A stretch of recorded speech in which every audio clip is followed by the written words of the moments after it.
소리가 잘 나오고 있는 중인가요? 네, 그러면 시작을 하도록 하겠습니다. 안녕하세요. 저는 국립생태원의 경영기획실장을 맡고 있는 박은지입니다. 오늘 심포지움 귀중한 자리에 초대를 해주셔서 감사하고요. 어, 전체 화면, 됐네요. 제가 받은 이제 제목은 사실 생태적 측면에서 바라본 평화의 숲이라는 제목으로 오늘 발제를 받았는데요.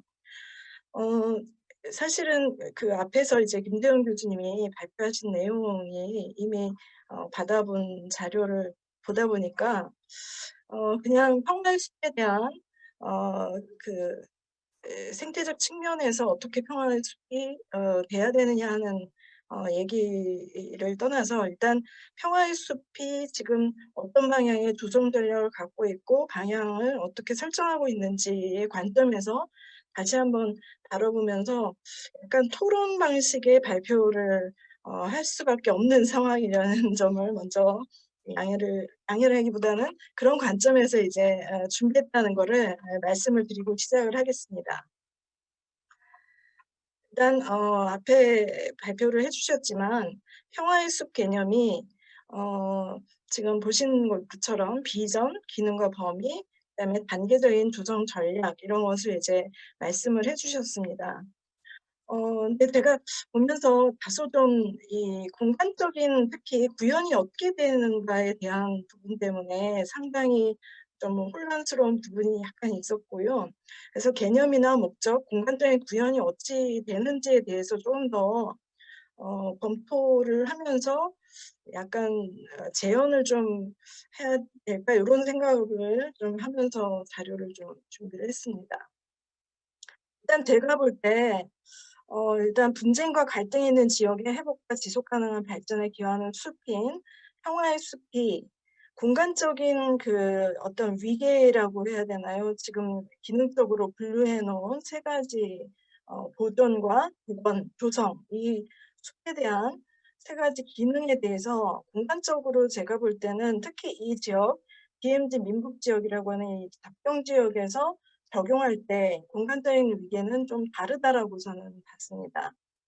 일단 앞에서도 사례를 말씀을 하셨고 뭐 여러 가지 이제 검토 참고하신 이제 IUCN의 카테고리라든지 생물권 보전 지역 그다음에 이제 사례로 들은 여러 가지 평화공원의 사례들 이런 것들을 봤을 때 평화의 숲은 그러면 궁극적으로는 지금 IUCN에서 얘기하는 접경 보호 지역 평화공원 정도의 스케일인가 아니면 지금 사례 잠재 대상지라고 잡은 작은 규모의 그런 조성숲인가 두 가지를 다 포괄한다고 얘기를 할 수도 있겠지만 지금 어떤 것을 궁극적으로 포커스를 두고 이 공간적인 개념 자체가 어떻게 시작해서 어떻게 확장될 것인가 하는 것에 의문이 좀 들었어요. 그래서 제가 볼 땐 보전이라고 하는 카테고리 범위는 훨씬 넓다고 생각이 됩니다. 이 DMZ 일원에서 생물권 보전 지역이나 국립공원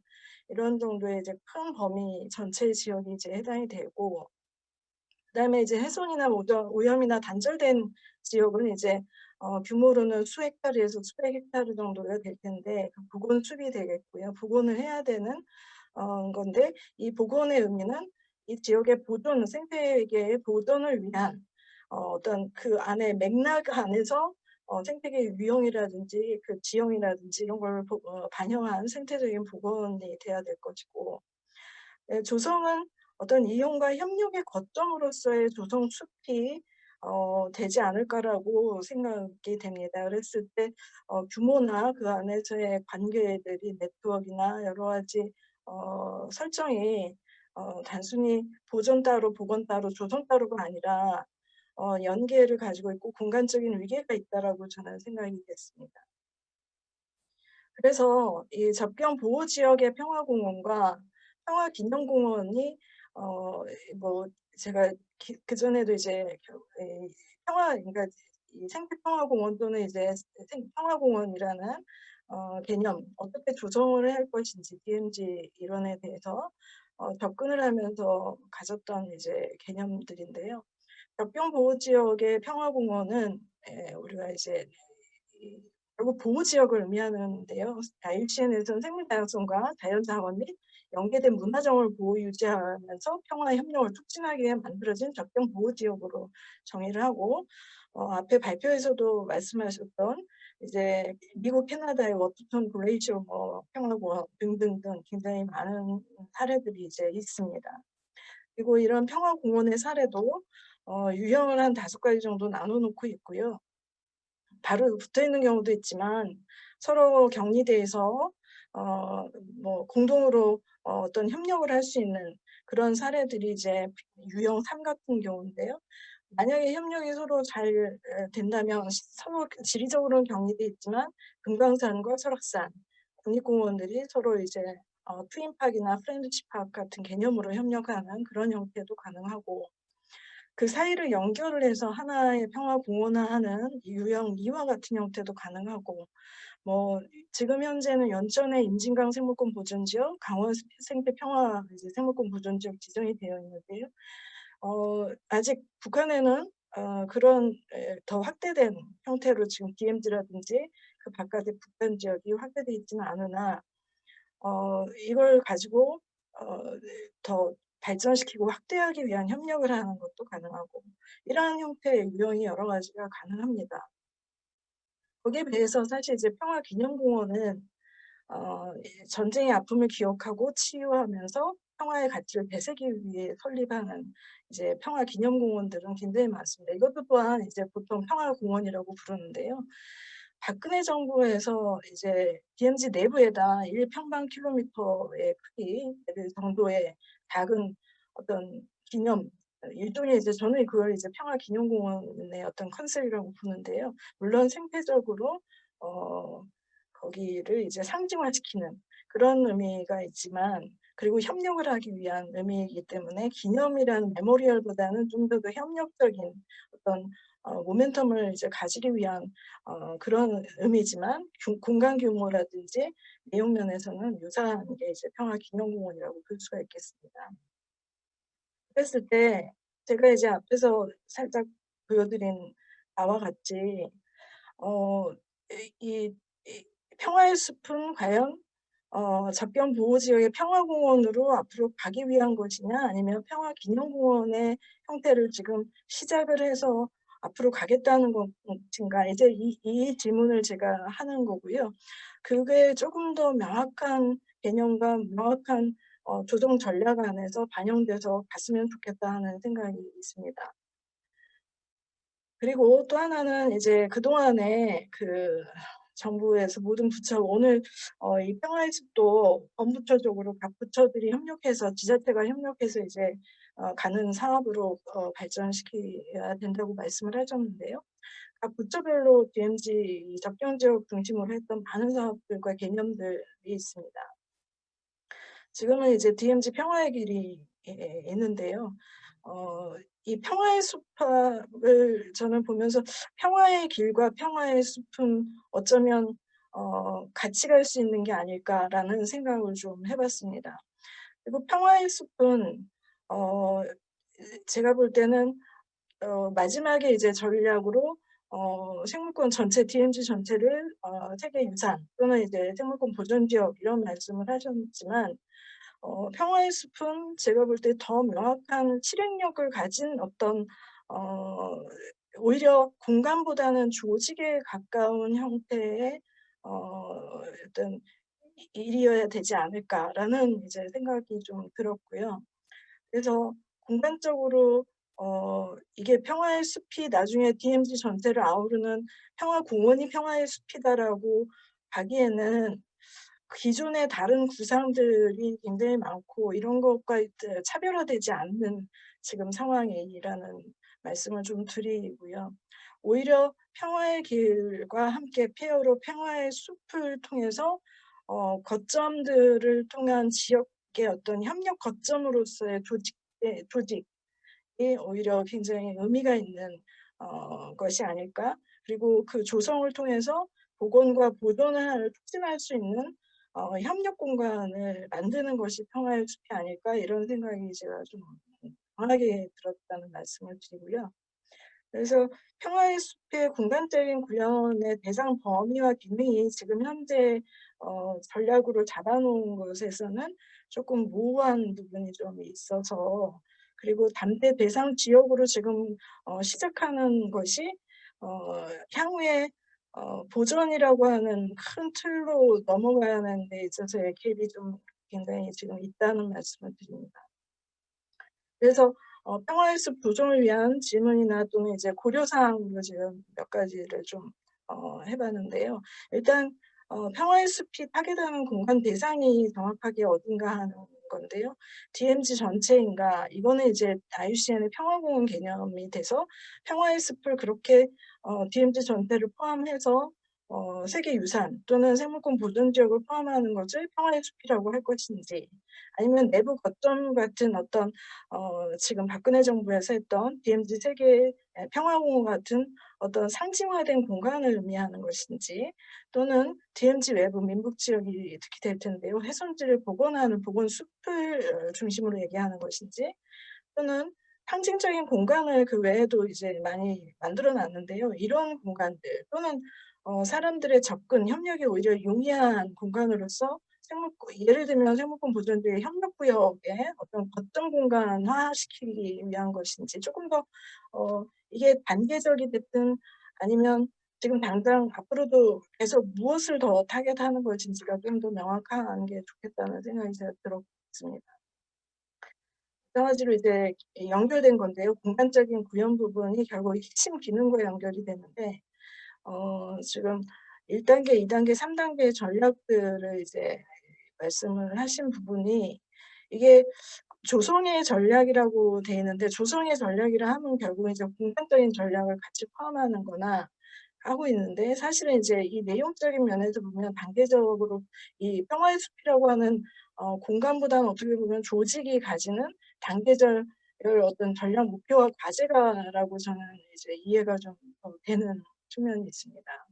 그래서 공간적인 구현 방식이 무엇인가에 대한 좀 더 정리, 그리고 그걸 통해서 단계별로 무엇을 이루고자 하는 것인지에 대한 전략, 이렇게 좀 더 정리가 되면 좋겠다 생각이 되고, 지금 현재 봤을 때는 저는 협력과 교육의 거점으로서 평화의 숲이 지금 더 이해가 따르고 더 실행력을 담보할 수 있지 않을까라는 생각이 들고요.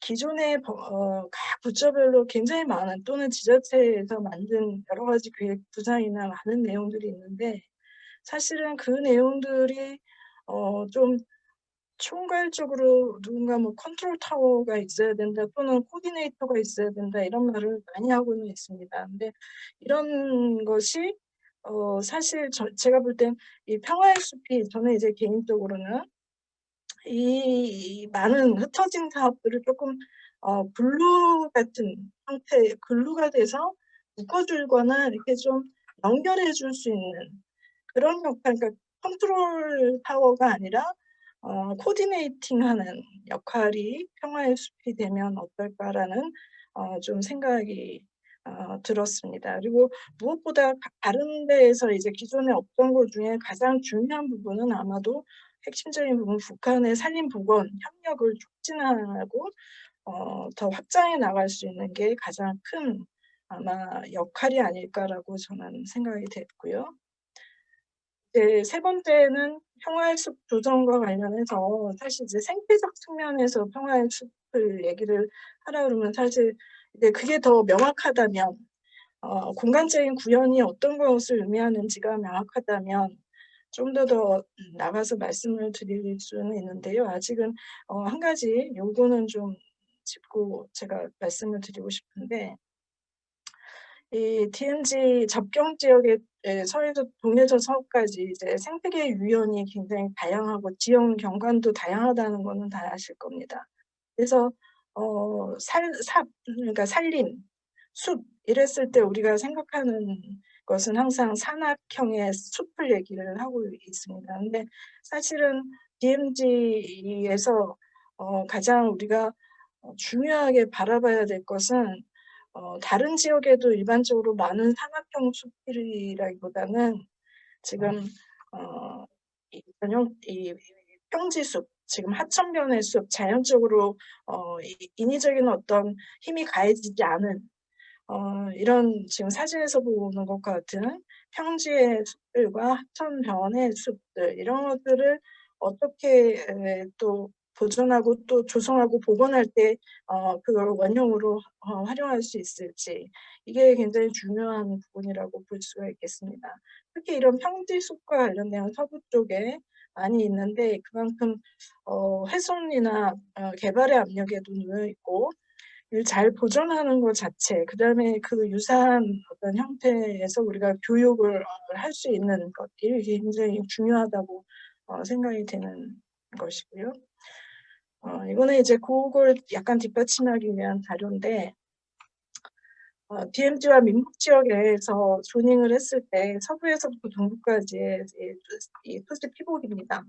보면 이 서부 쪽에 임진강 하구나 평야, 서부 평야 쪽은 지금 약 40%가 농경지, 습지, 초지가 돼 있는 반면 50% 정도가 산림으로 구성이 돼 있는 반면, 동부 쪽은 90%가 산림이거든요. 우리가 이제 타겟팅을 많이 해야 될 부분은, 물론 이 동부 쪽의 산림들은 중요하지만 이 서부 쪽에 있는 산림의 어떤 유형들, 좀 다른 곳에서는 볼 수 없는, 사실 평지에서 가지고 있는 숲의 어떤 형태, 이런 것들을 잘 보존을 할 수 있고, 또 그것을 교육을 할 수 있다면 매우 중요한 일이라고 저는 생각이 됩니다. 특히 이제 보호지역이나 멸종위종의 서식지를 보면, 특히 서부 쪽에 지금 보시면 두루미나 이제 털새들이 많이 도래를 하는 지역이 노란색으로 이제 지도에 표시가 돼 있고, 오른쪽에는 이제 그 외에 다른 이제 포유류들이 서식하는 것을 볼 수 있는데요. 지금 보시면 보호지역으로 지정된 부분은 강원권의 산악지역에는 지금 보호지역 지정이 많이 돼 있습니다. 특히 산림유전자원 보림으로 이제 지정이 돼 있기 때문에 많은 부분 개발의 압력이 낮은 편이지만, 서부 쪽에는 지금 거의 지금 이 보호지역 지정이 안 돼 있고, 만약에 이제 이쪽에서의 숲이나 또는 이쪽에 이제 습지, 여러 가지 이 토지 이용이, 자연적인 토지 이용들이 그대로 유지되지 않는다면 멸종위기종의 서식지에 굉장히 위협을 받게 돼 있는 상황이라는 말씀드립니다. 그 뒤에는 이제 참고사항인데요. 제가 앞에 이제 말씀드린 내용들을 조금 더 개념화하고 좀 정리하는 데 도움이 되지 않을까 싶어서 가져왔습니다. DMZ 평화생태공원을 과 생물권 보전지역에 대한 어떤 전략이나 개념을 좀 잡아나가는 데 이제 만들었던 자료인데요. 마찬가지로 지금 하는 평화의 숲과 굉장히 유사한 지금 저는 전략인 것 같습니다. 그래서 거점 지역들을 두고 이 평화생태공원은 거점 지역, 그다음에 이제 생물권 보존 지역은 어떤 전체 조닝, 이런 컨셉으로 해서 거점 지역을 어떻게 이제 조성할 것인가 먼저, 그리고 이 거점 지역을 통해서 생물권 보전 지역의 협력 기반을 만든다든가 남북 간의 연계를 할 수 있는 협력의 매개를 역할을 하도록 그렇게 계획을 했던 내용인데요. 보면은 이 DMZ를 놓고 여러 가지 자원들이 많은데, 이런 것들을 서로 연계하고 활용하고 교육할 수 있는 그런 거점으로서 DMZ 평화생태공원을 구성을 하고, 단계적으로는 북한 2단계, 그다음에 전체를 아우르는 이런 3단계를 통해서 하나의 DMZ를 가운데 두지만, 이게 남북한이 연결되는 그런 형태의 어떤 구체적인 구상들이 실제 이제 연평 지역이라든가 파주에 이제 구상을 했던 내용이 되겠습니다. 그래서 조금 더 저는 이 앞에 평화의 숲도 이제 각각의 거점들을 말씀을 하셨거든요. 이 거점을 중심으로 해서 어떤 내용들이 앞으로, 그러니까 아직 공간적인 구상이 없어서 더 이제 그렇게 느껴질지도 모르겠는데, 지금 현재는 공간적인 구상 없이 이제 사업적인 구상이 이제 나와 있어서 전체적인 모양이 조금 더 좀 상상되지 않는 그런 상황인 것 같습니다. 그다음에 이제 또 하나는 DMZ 생태보전 이용지구에 대한 구상인데, 이거는 이 박근혜 정부 때 이 DMZ 이제 바깥 그전까지는 바깥을 중심으로 해서 안으로 이제 들어가는 전략이었다면 안에서부터 시작해서 바깥으로 나가는 전략을 또 구상했던 내용이 되겠습니다. 그래서 이 가운데 이제 DMZ 내부에 있는 게 세계 생태평화공원이라고 하면 그걸 중심으로 해서 이제 남북 간의 이제 연결을 또 하면서 생태협력 활성화 모델을 이제 만들어 나가는 그런 구상을 이제 하는 것이고요. 이런 유형이 그 지역의 특성마다 달라서 연결할 수 있는 유형들이 있다라고 이제 말씀을 드릴 수가 있겠고, 이 지역도 뭐 아까 말씀을 드렸기 때문에 넘어가도록 하겠습니다. 그래서 제가 다시 한번 말씀을 드리고 싶은 것은 이미 많이 나와 있는 이런 구상들을 어떻게 하면 반복하는 것보다는 좀 글로잉해서 어떻게 연결시킬 수 있고 그걸 촉진할 수 있는 매개체로서 평화의 숲이 기능할 것인가 하는 것에 조금 더 초점을 맞추면 더 좋겠다는 그런 생각에서 오늘의 발표를 좀 포커싱해서 말씀을 드렸습니다. 이상 제 발표를 마치도록 하겠습니다.